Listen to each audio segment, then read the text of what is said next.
Oh, that's not what I wanted to do. And that is going to end up being an actual problem for me. I accidentally signed out of out of Google. Maxi going 1 for 16. I wonder if that's what he wanted to do. Wasn't what I wanted him to do. Neither I. Not at all.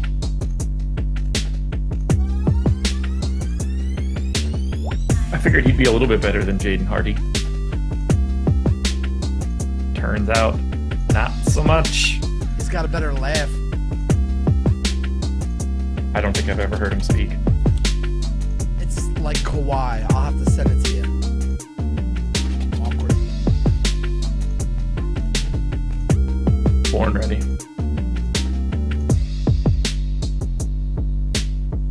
And we are live. Welcome to the NBA Strategy Show. It is Tuesday, December 26th. That should have been a lot easier than it was. I am Josh Engleman. I am joined by Adam Scherer. We are brought to you by Prize Picks. You can go watch my Prize Picks video right now, by the way. Back-to-back winners, just in case you're curious.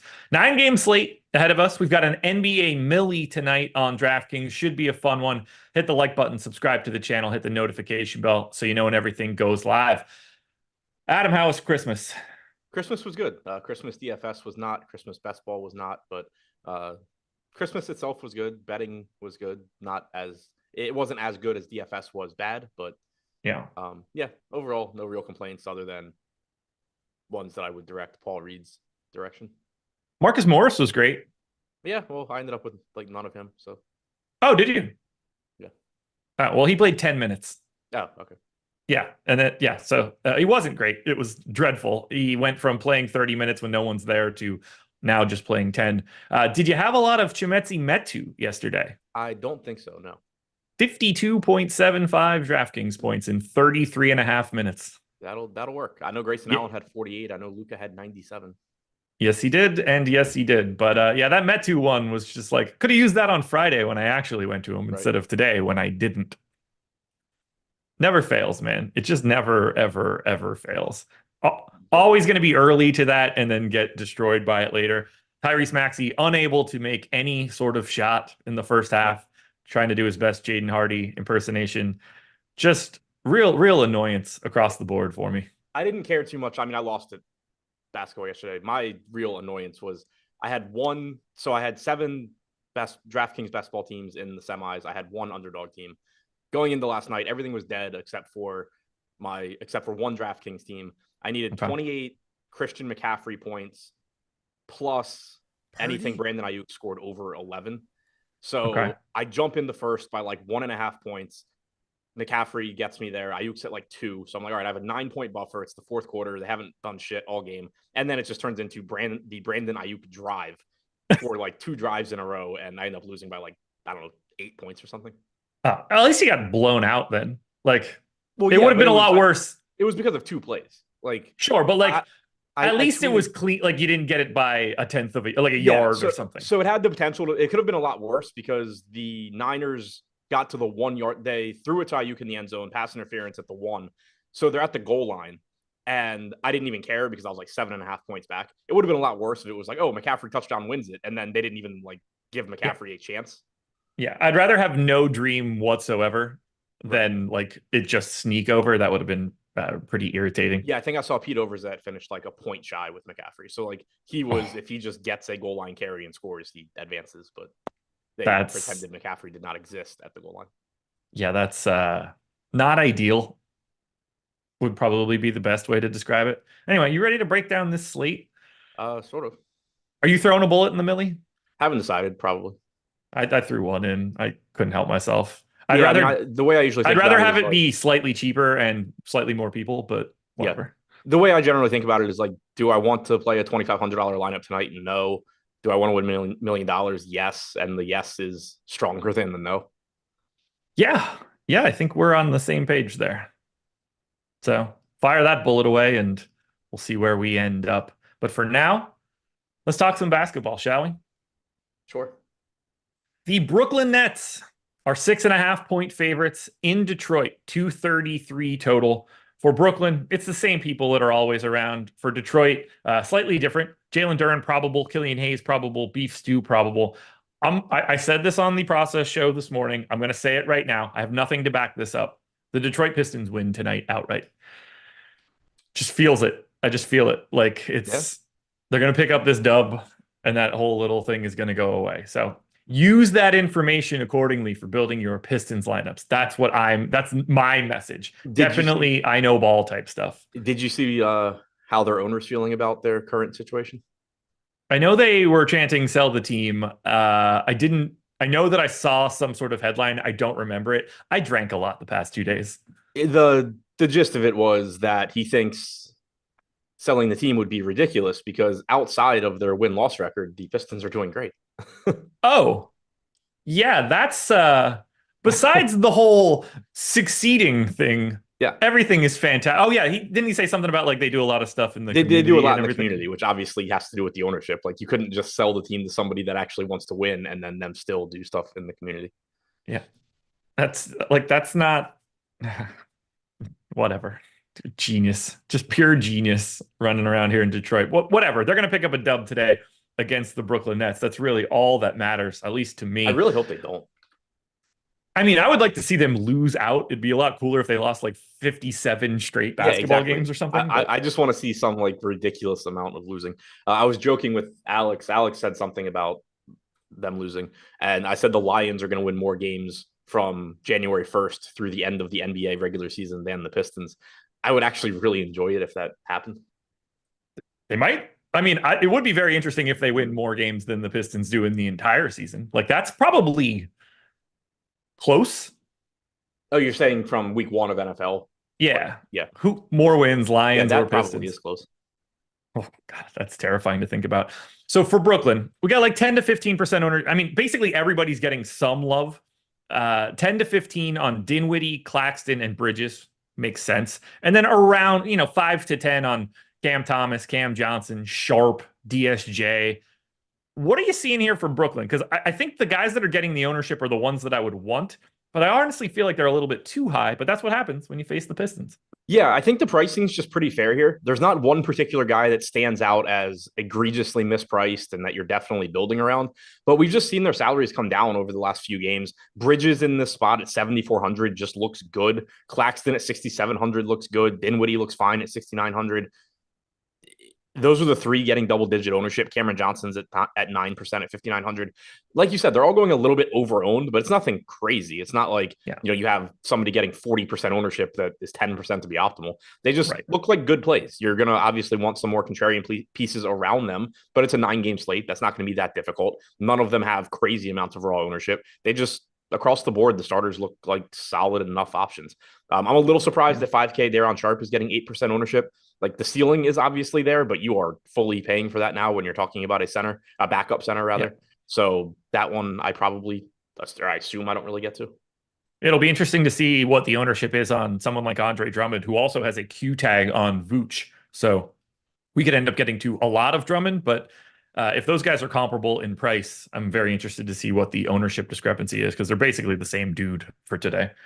Yeah, they just kind of like exist, but that's what, Detroit, 25th in defensive rating, 6th in pace. It's a nice matchup for the Nets. Might just be a little too nice for what the public is showing as of right now. Do you have anything done yet? No, I'm running stuff now. Yeah, I just finished mine now. And it's not updated for Bruce Brown for just that'll come up. They're in Houston today. It will help Indy free some stuff up, but that one won't be. I hope that won't be too bad. I'm not touching the Bruce Brown stuff until later for sure.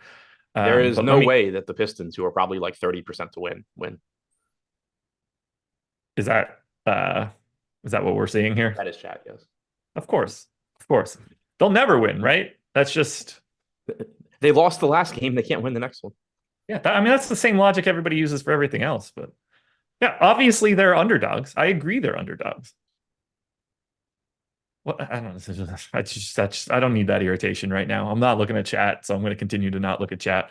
Apparently, I did get to Brooklyn. I've got 3x the field of Cam Johnson, neutral to Bridges, neutral to Claxton, 2xing Dinwiddie, which I didn't totally expect, but Revenge narrative alert for Spencer Dinwiddie, I guess. Oh yeah, I forgot he played that. Easy to forget the team he was originally on when really no one cared about him. Yeah. And then we go to the Pistons side, the team that's going to pick up the dub today, probably. No ownership coming into these guys, and very complicated team to talk about. Duren back, Hayes back, Stewart back. So let's start here. Who do you expect to be the starting five for the Detroit Pistons tonight when they pick up their win? Who the hell knows? Cunningham, I know a couple of names feel safe.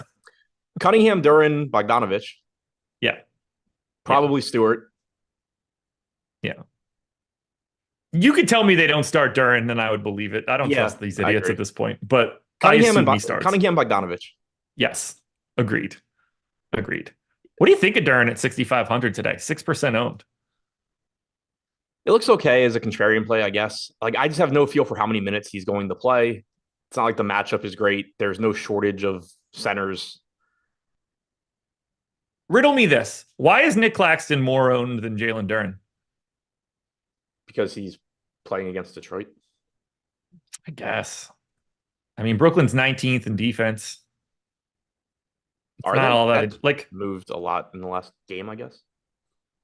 I have it at 19th at least. It could be 16, 17, 18, 20. I thought they were like 12. Like if he's 6% and the opposite side of this one is Claxton at 18. Like I just prefer Duren. And yeah, you're right. They're 18 on dunks and threes now. Okay. I didn't grab it this morning, so that's whatever it was yesterday. So yeah, same principle.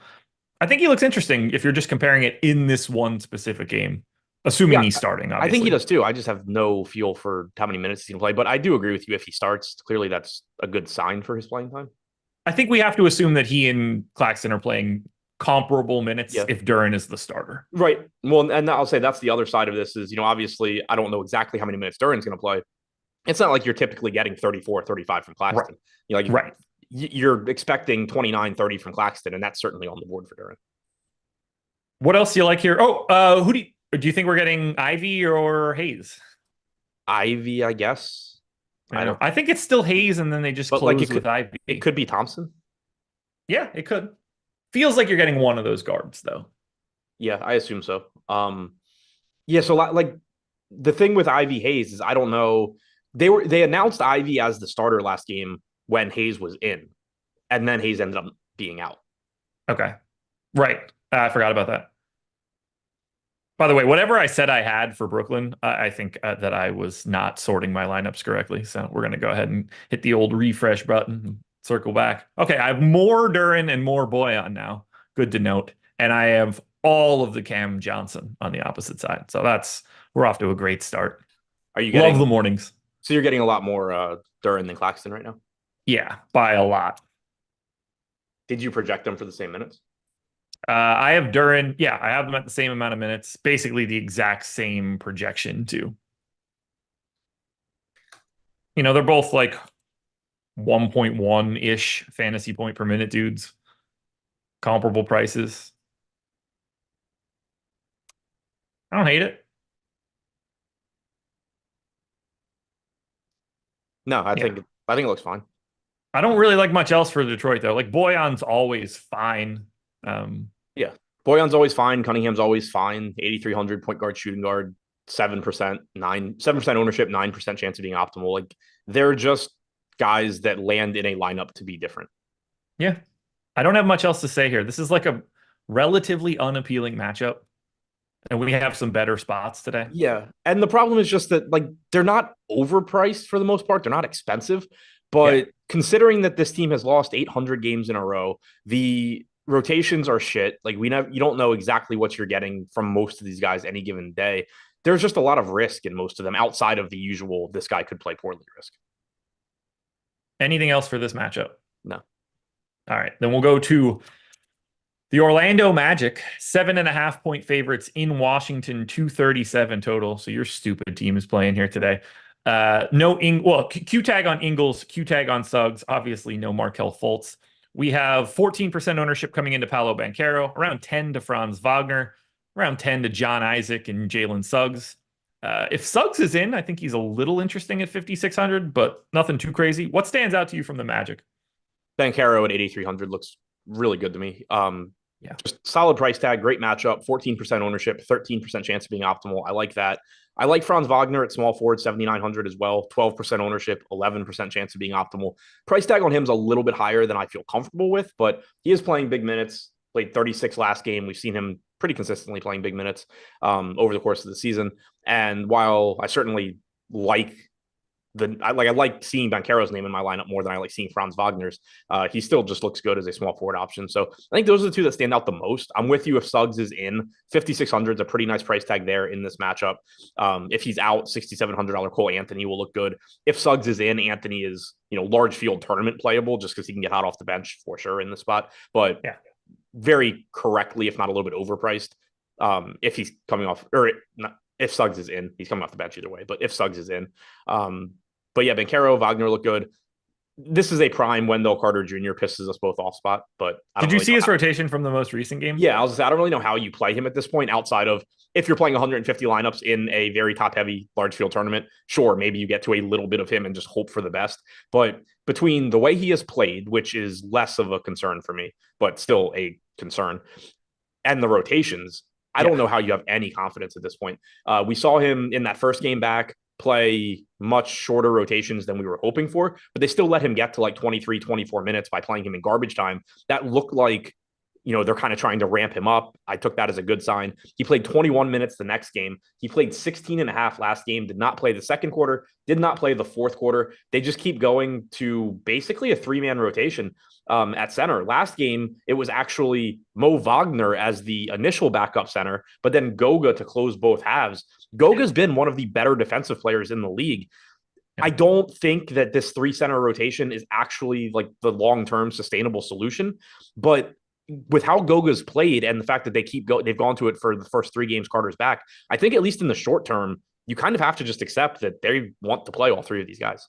Yep. It sucks. When he inevitably smashes and plays like twice as many minutes as we were expecting, it's going to be incredibly irritating. Yeah, I just view it a lot of times in this spot. It would be like, I don't care. I'm playing Wendell Carter until it happens.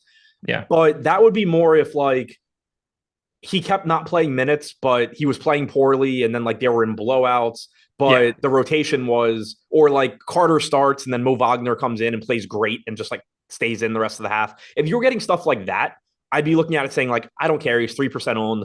This isn't sustainable. Eventually he's going to get there. The fact that they are consistently going to these 3 centers, the fact that Goga has been such a good defensive player and that they specifically brought him in to close each half last game, I just realized that, yes, I don't think 2 months from now you're seeing the same center rotation. I think it works itself out, whether that's Carter playing at the 4, whether that's Mo Wagner not getting minutes, whatever it may be. I think it works itself out eventually. But in the short term, I just don't really know how you get to it. Same. Very annoying. You can tell there's like no value on this slate that since we're getting 11% ownership to John Isaac and Day'Ron Sharpe you mentioned for the Brooklyn game. Like we don't have a ton of real value right now. So that'll be fun to discuss as we move forward. Anything else from Orlando? No, I mean, anything you get to from a contrarian standpoint, talking to real players is fine. It's a great matchup. Yeah. You mentioned Isaac getting some ownership. He's 4,100. That probably just kind of disappears by lock, but he is a good point per minute guy. We haven't projected for 15 DraftKings points, 9% chance of being optimal. Certainly looks fine at the moment. Just probably won't be that interesting by 7. Your Washington Wizards are basically unowned on DraftKings. 3% to Gafford is the high mark. Denny is 5,400 on FanDuel. He's projected for 25% ownership. Very different play there. I think he stands out. I basically don't have Washington, and I don't really see anything that I'm trying to get to. Kuzma's like a direct pivot to Paolo Banchero, if that's a problem, but like, I'm good. Yeah, I don't see much of interest. It's not a good matchup. Orlando's one of the best defensive teams in the league. We know the Wizards suck. The only actual good NBA player on this team right now is Kuzma, and he's correctly priced. He's also, obviously being a good NBA player doesn't matter a ton for DFS necessarily, but he's also the only guy on this team that actually produces fantasy points. Gafford is decent, but there's a million centers again at that price range. Whenever I get to Kuzma when he's low owned, that's fine. He's like a 1.25 DraftKings point per minute guy, but 1% ownership, purely just a contrarian play. Gafford at 6,300 has a ceiling at that price, but again, so does Duran, so does Claxton, and we're on game number 2 of the slate. So that kind of helps explain why Gafford's not a priority. I don't have anything else to talk about your Delon crappy Wright back Wizards today? team. Seems it, because they have no one on their injury report. Yeah, I'll say I know we had him projected in. I did not project him in because he's been gone for so long that I didn't think about it, but just add another body to this list of making shit harder to get to for the Wizards. I was thinking like there have been some slates when we're short on value where, getting to like Kispert or Koulibaly made some sense. But one, Kispert is 5,100 on DraftKings and Koulibaly is 6,100. Gallo is 4,600. Like even if DeLon Wright ends up not playing, those guys are essentially unplayable. But if DeLon Wright's back, it just makes things worse. It probably hurts Tyus Jones a little bit, potentially. Yeah. Like Landry Shamet leaves the rotation again or something. I don't know. None of it's good. I have 2 shares of Kispert, 1 of Gafford, and 1 of Kuzma, so it really didn't matter to me much. I just finished my lineups, and I really hope this is just because it's the morning, because these names at the top are terrible. Names we've talked about already, or future names? Future names. Okay. We'll talk about them in a bit then. I got nothing else here for Washington. Me neither. Well, then it is time to talk about the schedule for the rest of the day, which is quite simple. NBA Deeper Dive coming up at 5 p.m. Myself and Adam will break this one down again. And then NBA Live Before Lock at 6 p.m., taking you all the way up till 7. This is an NBA-specific day for you guys. I don't think there's any hockey. There's clearly not any NFL, to my knowledge, today being a Tuesday. Get some soccer if you want to watch it. Liverpool's on at 12:30 if you guys are interested. I know I will be watching. But in terms of DFS coverage at Stokastic.com and the Stokastic YouTube channel, it is NBA only. We do, though, want you to use our avatar. Go to stokastic.com/avatar, grab our logo, use it at DraftKings, FanDuel, Owner's Box, Yahoo, because if you do that and you finish in the top 3 of a contest with at least 5,000 entries, you can have 1 month of whatever you want at Stokastic, as long as you tweet that win at Stokastic HOF. We want to show it. We want to induct you into the Stokastic Hall of Fame. And to do that, you got to have our logo and you got to tweet it out. But $200 value for you to do this. It costs you nothing. You don't have to have a sub to us to use our logo, but you're going to get one after you do it if you pick up a win. So stokastic.com/avatar. The Atlanta Hawks, 1.5 point dogs in Chicago. Oh my God, I have all of the Sadiq Bey. Atlanta Hawks, 1.5 point dogs in Chicago, 233 total. Atlanta is very interesting now because it looks like we're getting Jalen Johnson back. He's questionable today. That was a hand injury, finger injury, whatever you want to say. So not lower body. You assume when you're questionable, you're probably just coming back. We also have a Q tag on Trae Young today. The trickle-down effect for that one is massive. But now we're getting Jalen Johnson back. We've also lost DeAndre Hunter for a while, who's going to be out for a couple of weeks. There's basically no ownership coming into this Atlanta team yet. This is a terrible matchup against Chicago from a pace perspective. They are 29th. I have a ton of 6K Sadiq Bey for right now. I assume it's just an early morning thing, but how are you handling Atlanta? I'm not getting to much. I'm pretty much with the field here. Like I have 6. If the slate started right now, I would have 6 Hawks in at least one lineup, but I wouldn't have out of 150, but I wouldn't have any in more than 8 of them. 5% of Nekwo Okongwu would be my highest owned guy here. The field's at 5% there. I'm getting to 4% Trae Young, 3% Murray. Less than that on Bey, Bogdanovich, and Capella. They just look pretty unappealing now, assuming Jalen Johnson is back. Like you said, you have DeAndre Hunter out, but still adding Johnson is a relatively high usage guy. It's somebody that I assume is just going to soak up minutes. And prices have come up on other players to where, Sadiq Bey, Bogdanovich, they're still playable, but they would look good. Okongwu as well. They would look good if Jalen Johnson ends up not playing. But with Johnson back, I think he just cuts into them enough where their secondary plays, if you get a little bit, that's fine, but it's just nothing I'm getting a lot of. Similarly, if Trae Young is out, $7,800 DeJounte Murray looks very good. And, whatever combination of Bogdanovich, Bey, Johnson looks better as well. Jalen Johnson, 5,600 small forward, power forward on FanDuel. I think he stands out. I'm going to assume he just steps right back into the starting lineup and it's him and Bey with the other 2. Yeah, I was going to say that's going to be pretty big for me from a minute standpoint. Like you said, it wasn't a lower body injury. If he just starts, I assume he's playing something close to real minutes. If they bring him off the bench, I would be concerned. Yeah, I went 28 to Jalen Johnson, but I think Sadiq Bey is just going to continue to play the 36 that he's been playing with Hunter out now. They don't seem to be like making that kind of change. He looks all right at 6K.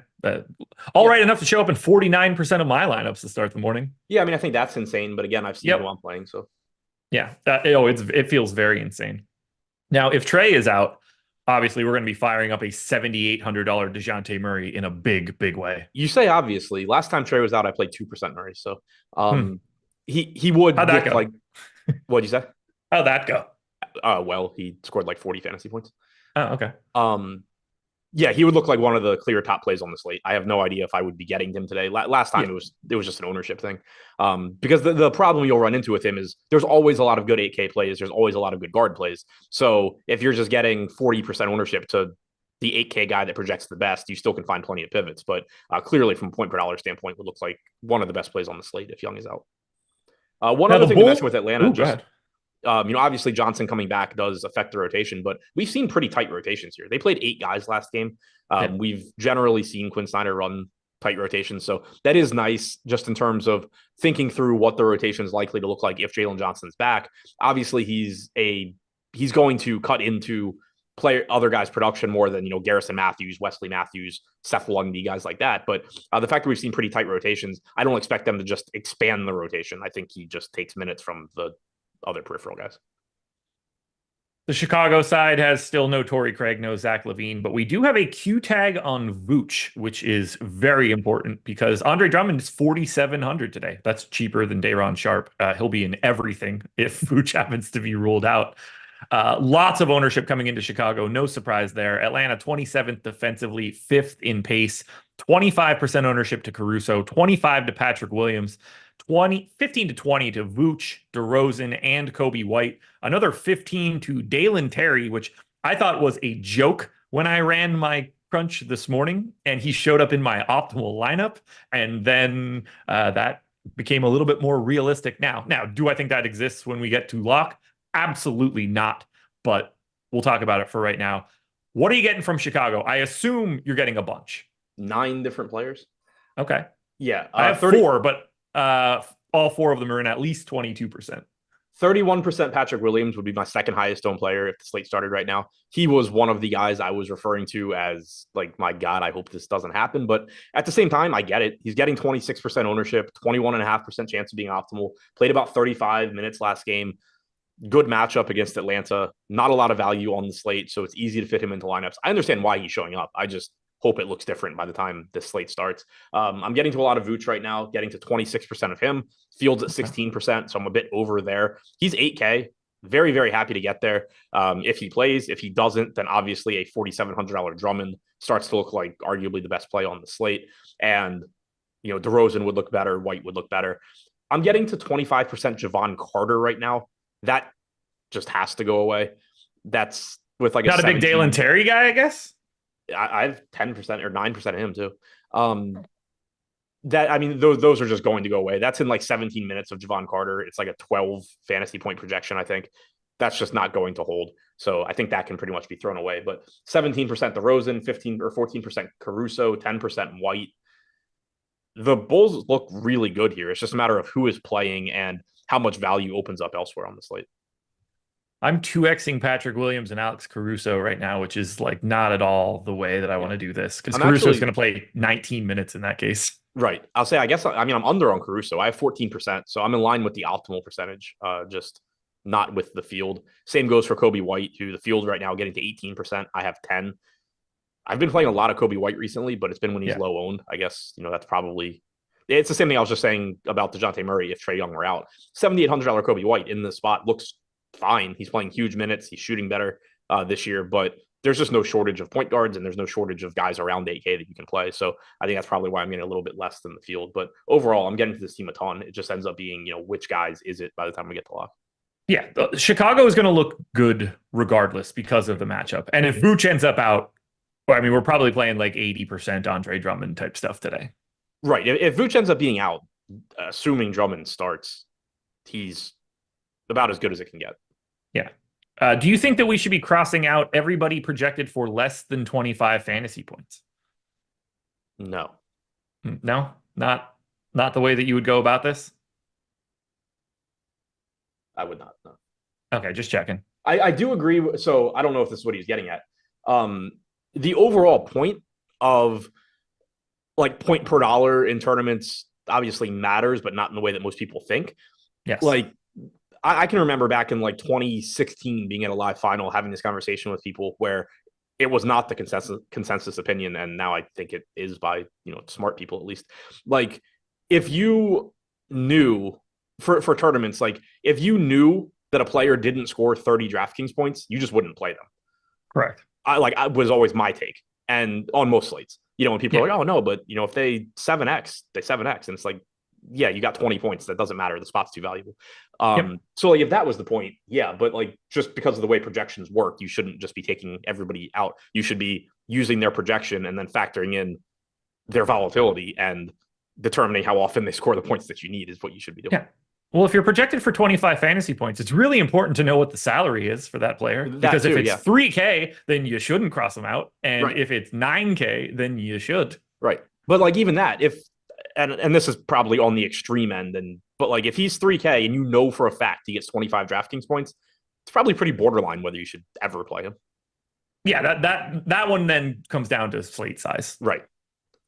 On a 12 gamer, you're probably running away from it. On a 4 gamer, you're probably playing a lot of it. Right. But that's the thing is the projection is, basically your 50th percentile outcome. If you tell me a 3K guy is going over 25 points 50% of the time, I'm playing a lot of them.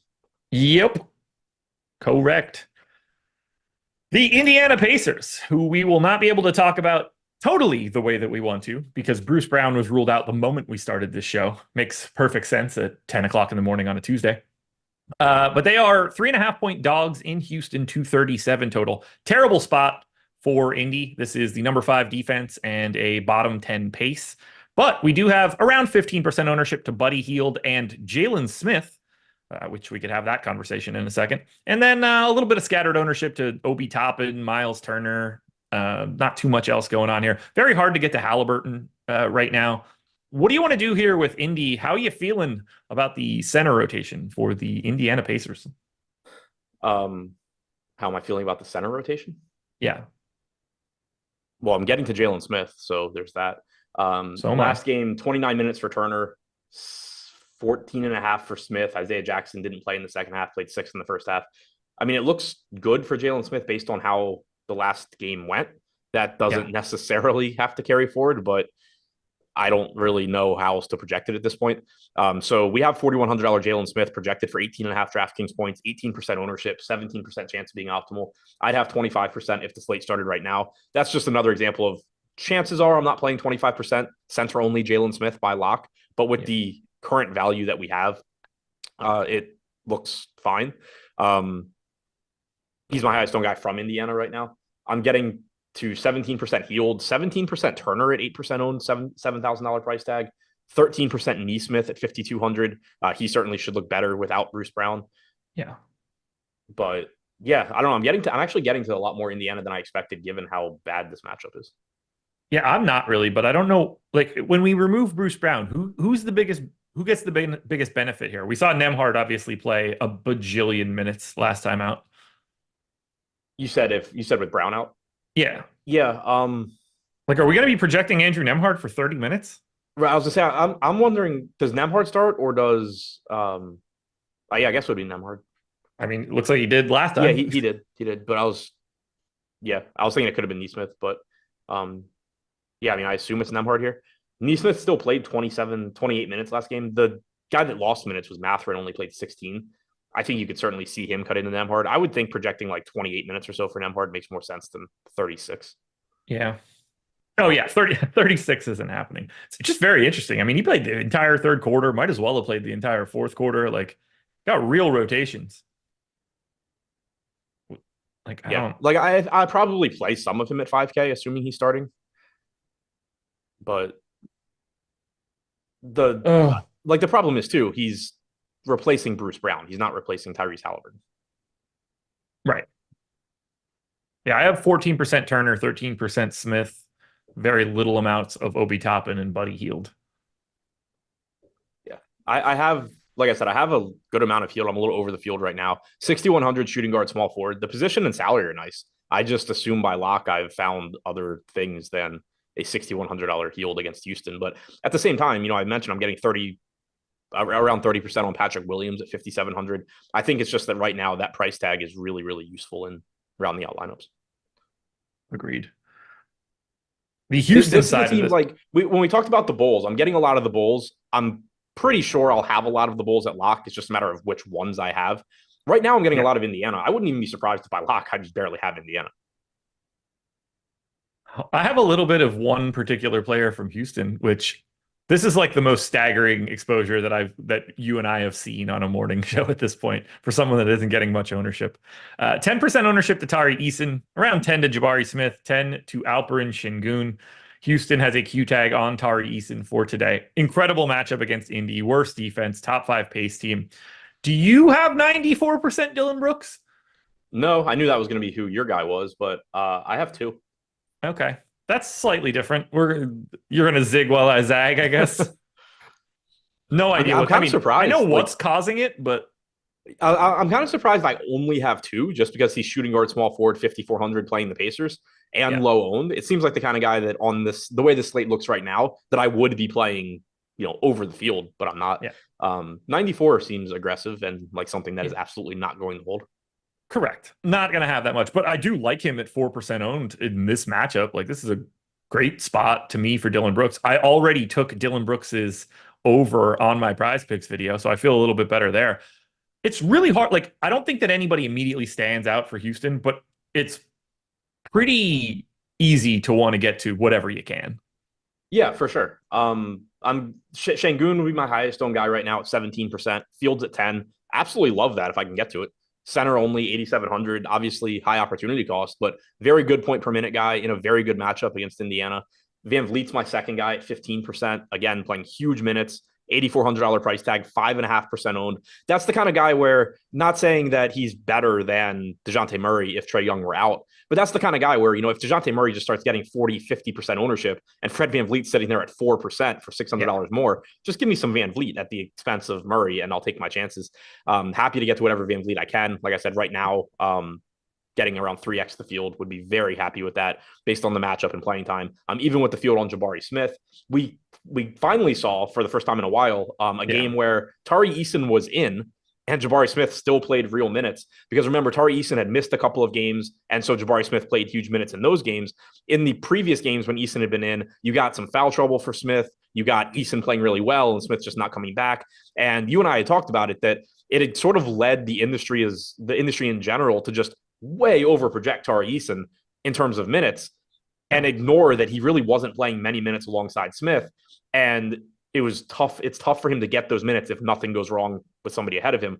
Last game, 20 minutes for Eason, 37 for Smith. So they played around 9 minutes next to each other. And obviously they can play next to each other, but the easiest path to Eason playing a lot of minutes is something going wrong with Smith. And so we did, kind of see that play out.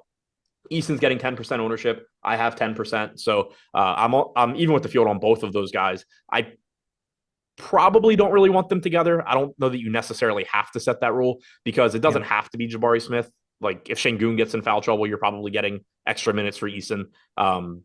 If Brooks gets in foul trouble, maybe you're getting extra minutes for Eason. I'm not as confident in that one, but the price tag did come down a little bit too. So, but Smith and Eason, both interesting just from a really good matchup, and one of them probably plays more minutes than they're projected or than they're priced for, type thing. Like, if we knew Jabari Smith was going to just play 37 minutes, he'd be more than $7,100.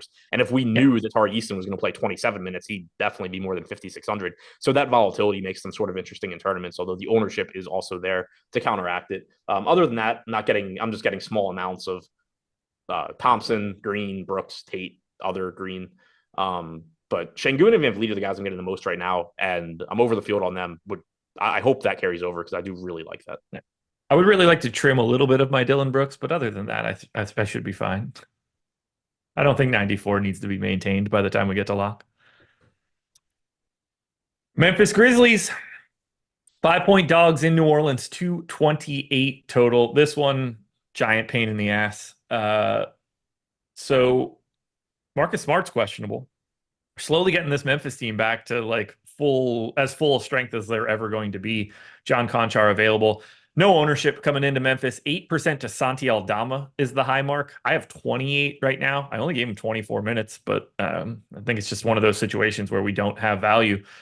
I really don't find much of this interesting for Memphis. Whether Marcus Smart starts, doesn't start, whatever. Any Bane, Morant, Jackson, I'm cool with. I just don't think they're going to look all that great. 228 total in this one, second lowest on the slate. Yeah, we're pretty much on the same page. I have 15% Aldama right now. That's only in like 23 minutes. It's just the function of he's low owned. He's $4,700. There's just going to be better stuff that opens up by lock. So I don't really think that carries over. I'm getting to 9% Bane, 8,200 shooting guard, small forward. Like you said, whatever Desmond Bane you get to, whatever Morant, whatever Jackson, they all are fine. Bane's price tag has come down. The positional eligibility is nice. Jaren Jackson's down to 7,400. Certainly gives you plenty of upside, but I only have 2% of him along with the field. Ja's up to 9,800. He's playing big minutes, but there's just so many good point guards, so many good players in general, that are going to be in that price range that it's tough to prioritize him there. Of the three main guys, I think Bane's the easiest one to get to. Yeah, that shooting guard small forward will certainly help you out. I wanted to mention this earlier, by the way.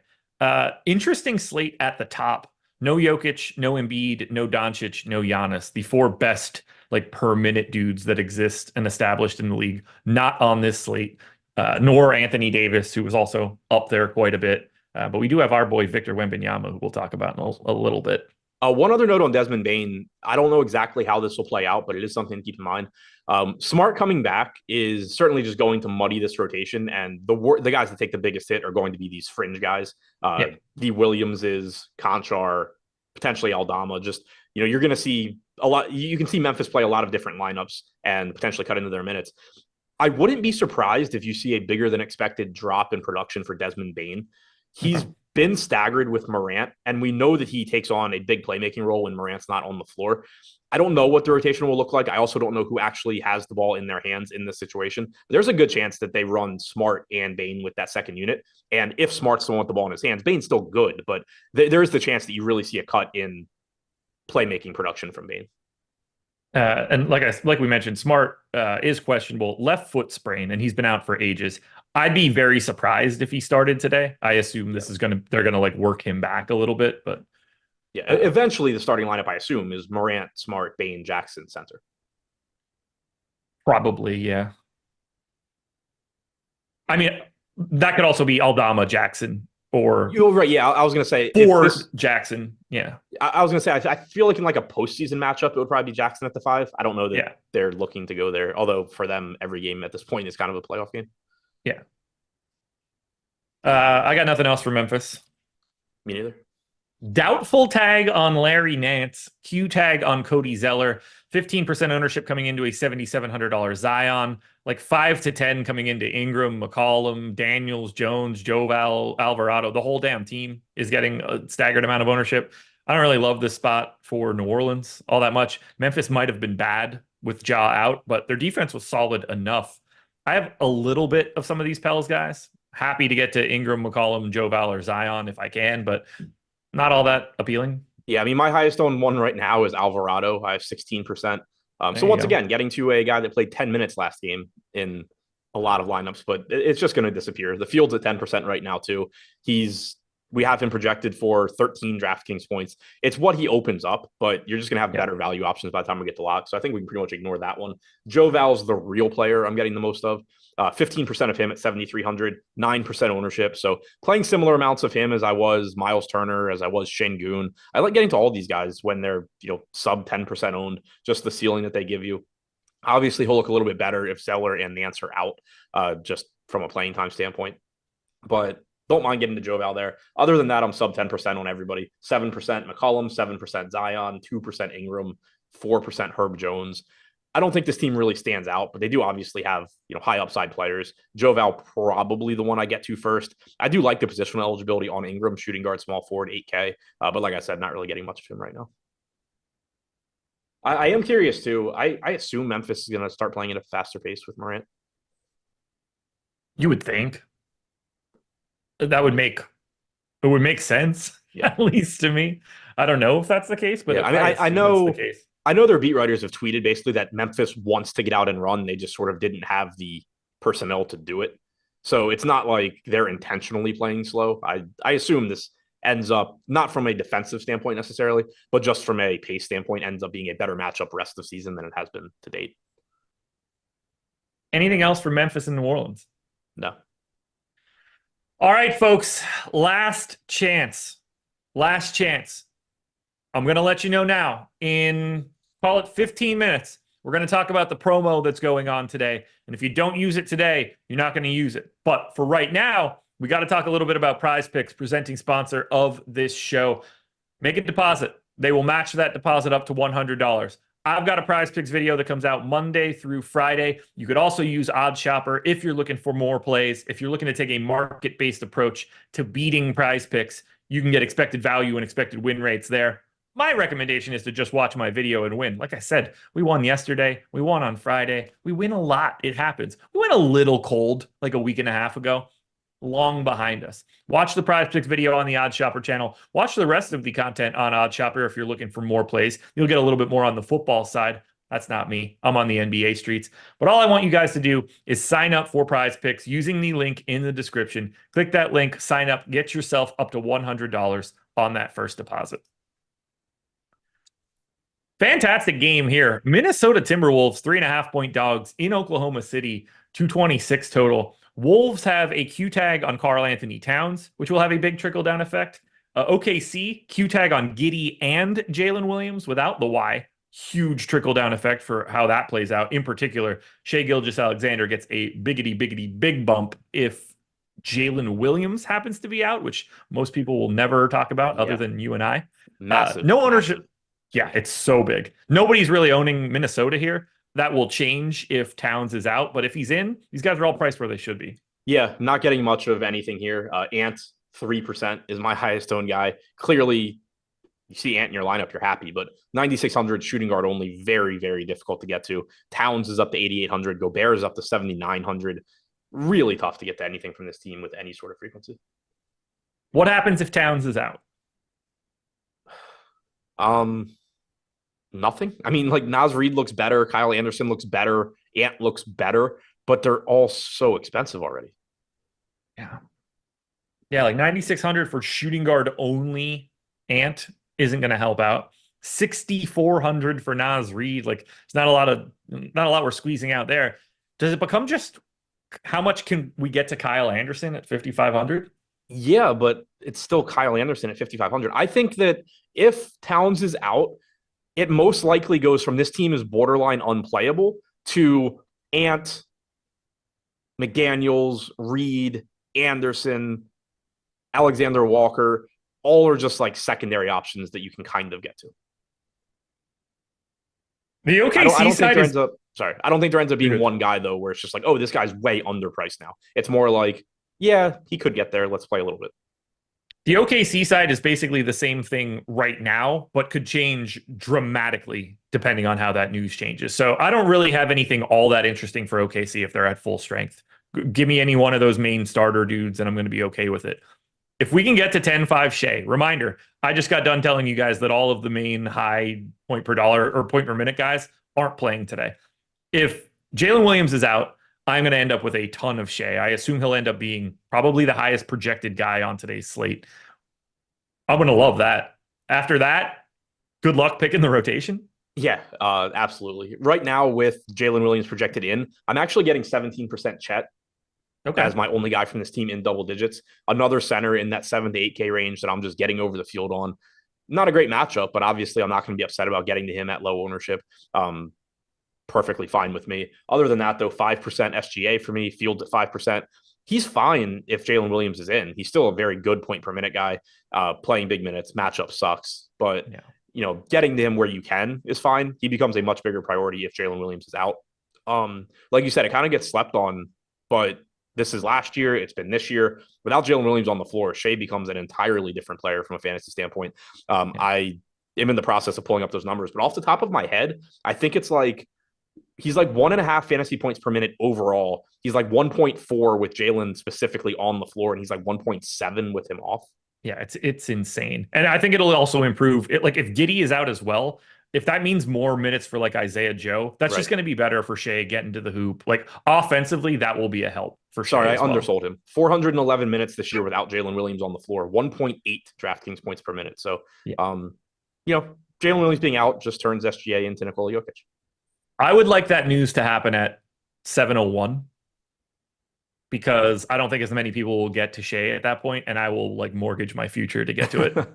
Yeah, I mean, I hate late swapping, but I also agree with you. Since the start of last season, he has played 1,406 minutes without Jalen Williams, 1.6 DraftKings points per minute in those minutes. For comparison, I am pulling it up with Jalen Williams on, but I think it's like 1.3. 1.44 with Jalen Williams on, 1.6 with him off. We're going to be getting to a lot there. And like you said, if Josh Giddey's out, it just becomes even more. Yeah. Hard to say what else we should be doing here. Like, you're going to feel a lot better about Dort if Giddey is out. Someone is probably going to look significantly better, whether that's Isaiah Joe or Cason Wallace. If you get Giddey out along with Jalen Williams, we're going to free up some sort of value. I mean, we were talking about Dalen Terry. You were talking about Javon Carter earlier. We could like replace those guys with dudes on the Thunder. You're just going to have no confidence with it unless you're getting SGA, Dort to a degree, or Chet. Right. Yeah, I mean, we know that you can take guys out here and the rotation is just going to be impossible to predict, but there's at least opportunities. In the complete games that SGA has played with and without Jalen Williams since the start of last year, with Williams, 1.44 DraftKings points per minute, 32.9% usage rate, 26.7% assist percentage. He's played 7 full games without Williams. Points per minute jumps to 1.53, so around a tenth of a fantasy point per minute, but usage rate goes from 32.9 to 34.1, while assist percentage goes from 26, whatever I said, to 34.1. So you do get a bump in both of those categories. So you see that on average, his production goes up, but then you're also being told that the ceiling becomes a lot higher because he's getting more opportunities as well. Anything else for OKC? Nope. The Utah Jazz are a pain in the ass, but that makes it easier today. 3% ownership to Lauri Markkanen and John Collins. They're the highest marks that you get on DraftKings.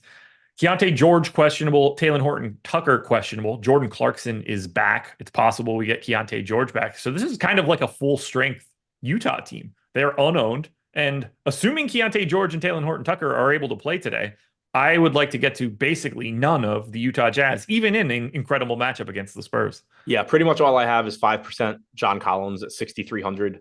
He's projected for 3% ownership, 5% chance of being optimal. So I'm in line with the optimal percentage. Other than that, I have one lineup with Keontae George, one with Lauri Markkanen. Don't think there's much to see here, but that price tag on Collins does look decent in tournaments. Yeah, like even if George is out, like Sexton's 7K, you're not doing that. Sexton, like I don't think Clarkson's going to look all that great. I don't really think you can go to Utah, no matter how that news breaks. You can go to San Antonio, though. Now, this one I don't hate as much. I have a comparable Dylan Brooks stand on our boy Wemby at 2% owned. I have 57, but that one I would like to keep. You would not like to keep it, or No. You don't have it? Both. You don't want to keep Wemby? I don't think he's playing full minutes. Interesting. Let's have that conversation. 32% ownership coming into Jeremy Sohan. I definitely don't want that. 13% ownership coming into Malachi Branham. Apparently that's where I would rather go. Sick. Great spot. Two bad defenses, fast enough teams. Let's start with Wemby, though. He's missed, 3 out of the last 4 and played 20 minutes in the other one. That was incredibly frustrating. You don't think he's going to... What are you willing to project him? 26. Ooh, okay. See, I went 30. I tried to be not like optimistic. It still gets me to him, but let's have the conversation. We have him at 24. That's just a today thing or a moving forward thing? It's a today thing. They announced before last game he was going to still be on a minutes limit. And then he got ruled out after lock because he rolled his ankle on a ball boy in warmups. And now keep in mind, this is Pop. So when it came out that he was so it came out after the game he played, where he played like 22 minutes or whatever in his after missing a game or two, whatever it was. It came out after that game that he had been on a minutes limit in that game.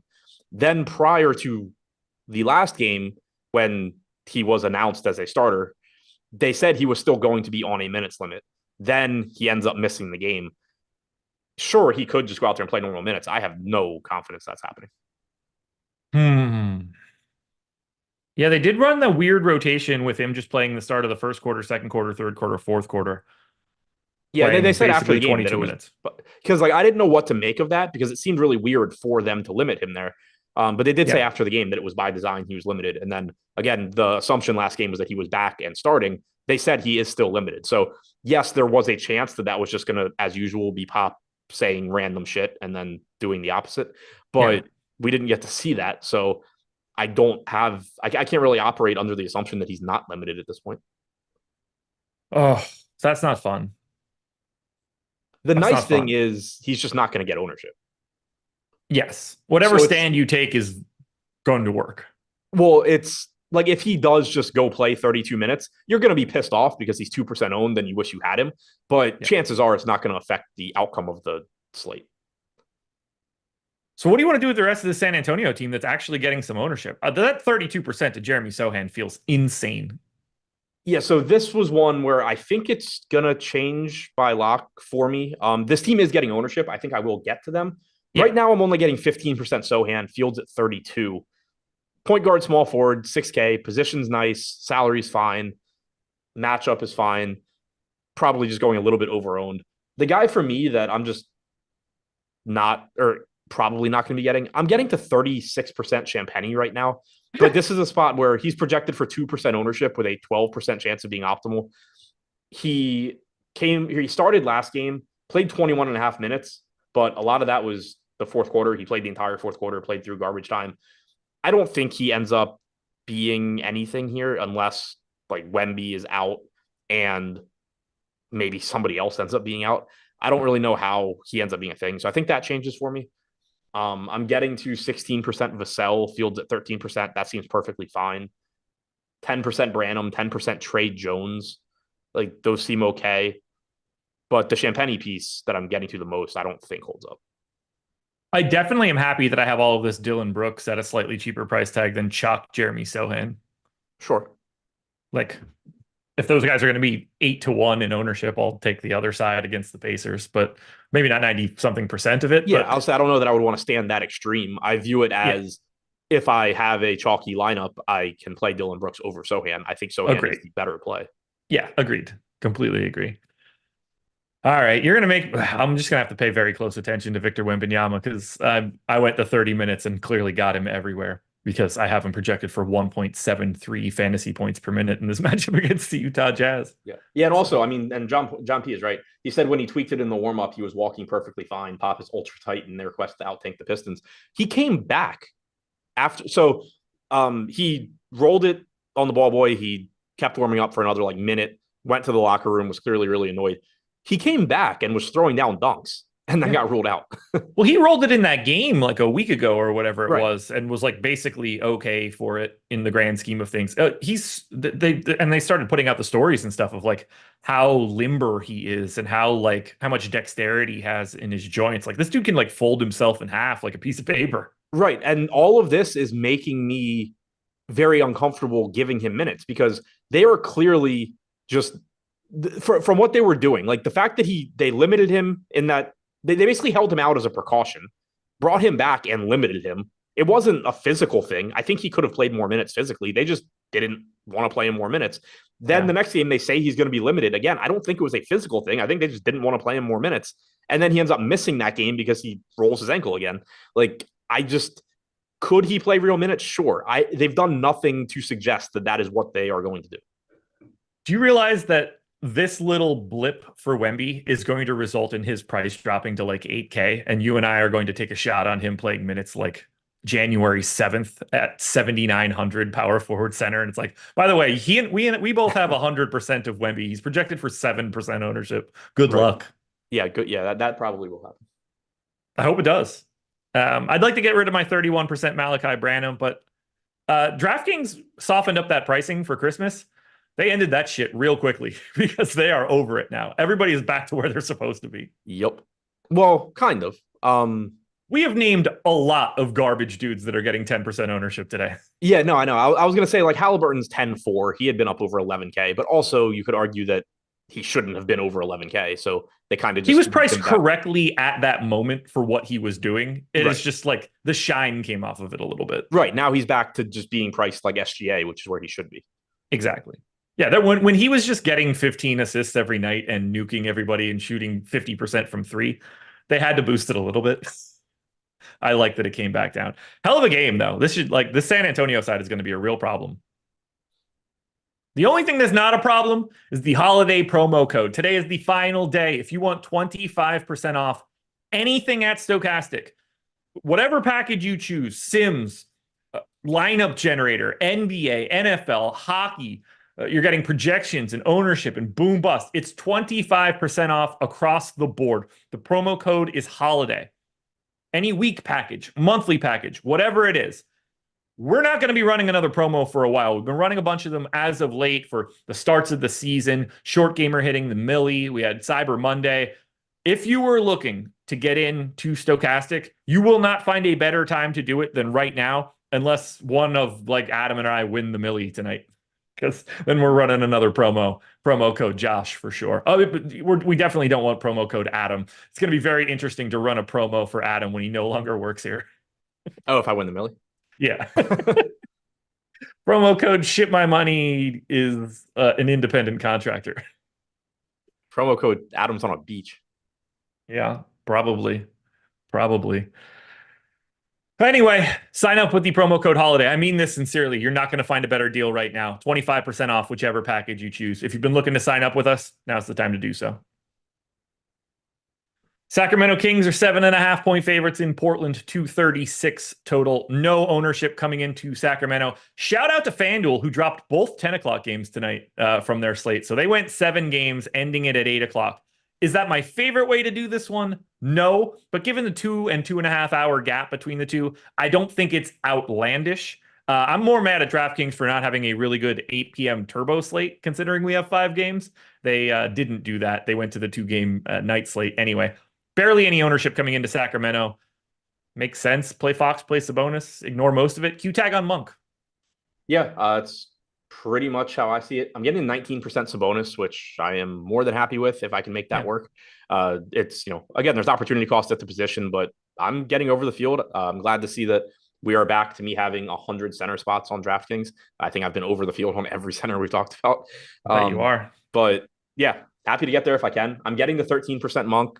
That shouldn't surprise anybody who has watched this show. Pretty much always happens, especially in the morning. By lot, it goes away because other stuff opens up. But with what we have available right now, if I'm going to play 13% of a 3% owned $6,300 Malik Monk, I have no problem with that. He does give you a nice ceiling. I'm getting the 7% Fox, which is around 2x the field.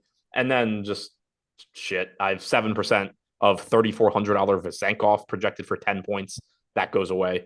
But yeah, if I can get the Sabonis, Fox, Monk, I'm cool with any of those guys. I don't have anything else to add. Sacramento's like the easiest team in the league to talk about when they're at full strength. I really don't think that I've been under on. So I only have 5% Claxton, but still, I'm trying to figure out where I actually am getting all of the center stuff from. Craziness. Okay, I have 23% of a 0% owned Scoot Henderson. That should be fun. Don't know how that's happening. Yeah, I have none. Zach Collins, nope, that's the Spurs. Wrong team.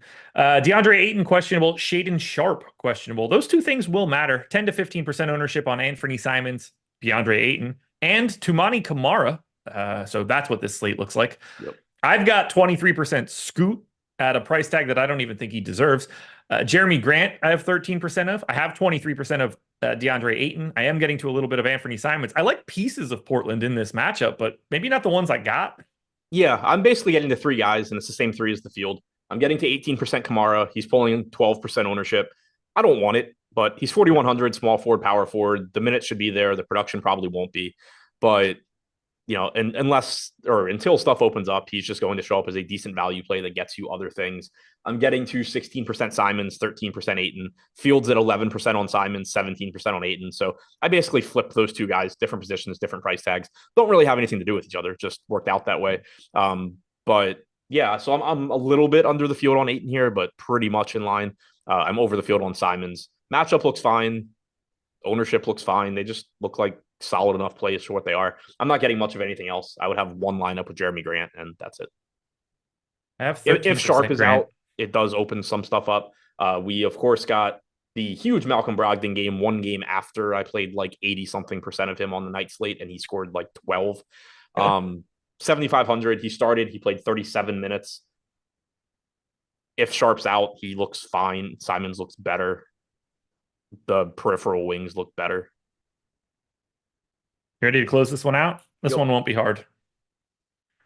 Charlotte Hornets have a Q tag on Brandon Miller and a, once again, doubtful tag on Mark Williams. The Clippers have a Q tag on Kawhi Leonard. The only guy getting any ownership for Charlotte is the guy that we don't know is playing. That would be Brandon Miller, 5,800 shooting guard, small forward, 20% owned. Completely warranted to me based on that price and positionality. I did get a little bit of Nick Richards, but nothing special. These guys just are sort of the same thing we always talk about. Welcome back, Cody Martin, by the way. Yeah, he's actually kind of interesting to me. He played 17 minutes last game. He's 3,500. Interesting in the sense that until value opens up, he's kind of interesting. Probably doesn't end up actually being interesting, but he's if Miller is out, that starts to get very intriguing. Yeah, but I just don't know how much he could play. Right. He's projected for 3% ownership. He played 17 minutes last game, like I said. If the slate started right now, I have 8%. So again, not interesting in the sense that I'm going crazy, and chances are I get even less of him by lock. But not any worse than other shit that people are playing right now from a value standpoint. Brandon Miller is the guy I have the most of. I have 13%, Fields at 21. So I'm below the field, but shooting guard, small forward, 5,800. If he is in, it's just another useful piece. Like we said, I'm over the field on Buddy Hield in that price range. I'm getting a lot of like Patrick Williams in that price range. It's just a useful price range right now. While we don't have a ton of cheap value, MPE is nice. You can just very easily fit him into basically whatever kind of lineup you're building. And then on the Clippers side, obviously we need the Kawhi news. James Harden, by the way, $200 more expensive than Kawhi now. There's not really any ownership coming in here other than to Zubats. Unless Kawhi is out, I don't expect to be getting to the Clippers. No, me neither. It's a team where in this matchup, if you just happen to be landing on any of the main pieces, that is more than fine at low ownership. Yeah. It's just very hard to grab one and say like, oh, this guy is a priority, because even within this team, if you tell me Kawhi is a priority, why is it Kawhi and not Harden or George? And that's without even extending it to the rest of the slate and all the guys in their price range. 5% Kawhi, 3% Harden are my highest owned guys right now. If Kawhi sits, then yeah, Harden looks better, George looks better. $3,900 Amir Coffey potentially becomes a thing, especially if other good value hasn't opened up. But assuming Kawhi is in for right now, it's just a team where Kawhi, Harden, George, Zubats, if you're getting any of these guys, fine, but it's hard to grab one and say like, oh yeah, that's the guy.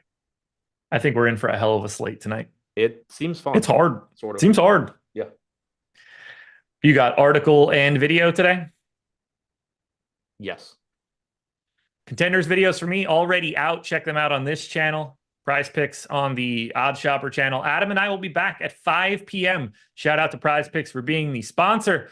Keep your eyes peeled for news. We'll talk about it all later. Good luck, everybody. Peace.